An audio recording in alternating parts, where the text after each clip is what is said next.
4.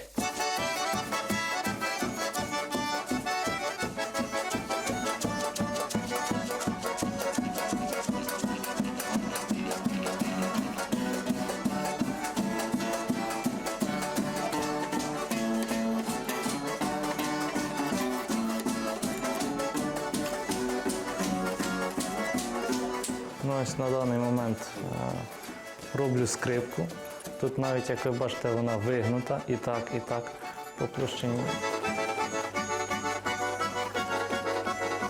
Вони маленькі, з них можна будь-якою форму зробити, будь-як виклеїти. І я взагалі люблю з дерева щось робити. Ну, от іменно виточити, склеїти, щоб воно все трималось, щоб долі міліметрів все було враховано і воно потім в кінці зазвучало.